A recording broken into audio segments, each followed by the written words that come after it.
Ah, the tale here is a very disturbing one about reasoning, courtesy of a card-sharp camel. Of course, you may rightly be surprised to come across a camel with a big cigar, sitting at a card table outside a club in Soho or even in Pall Mall. Maybe it's outside a gentleman's club filled with books. But anyway, we do have this card-sharp camel, and he seems a very friendly camel. And he invites you to have a game with him, a game in which you're not going to lose any money. So you and I, we sit down and he says, here's a pack of 100 cards numbered 1 to 100. And indeed it's true, he shows you them. And then he shuffles them and hides them, and then he deals you one card and he deals me a card. And he says, truthfully, because he's seen the cards beforehand, we can't see them at the moment, he says truthfully, without looking at each other's card, you can look at your own card, you cannot tell who's got the higher card. There's no way you can tell. Well, I look at my card and I see maybe it's number 29. And you look at your card, and of course I can't tell what number you have, but I can quickly reason, well, obviously you cannot have card numbered 1, because you'll then know that you have the lowest card and therefore I must have the higher card.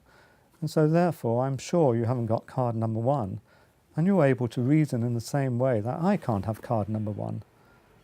So card number 1 is ruled out. Obviously the camel hasn't dealt out card number 1 to either of us. How about card number 2? Well, I can see I haven't got card number 2.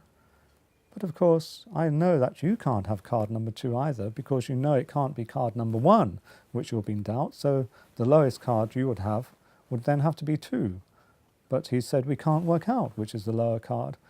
And so you can obviously reason that I can't have card number 2 either.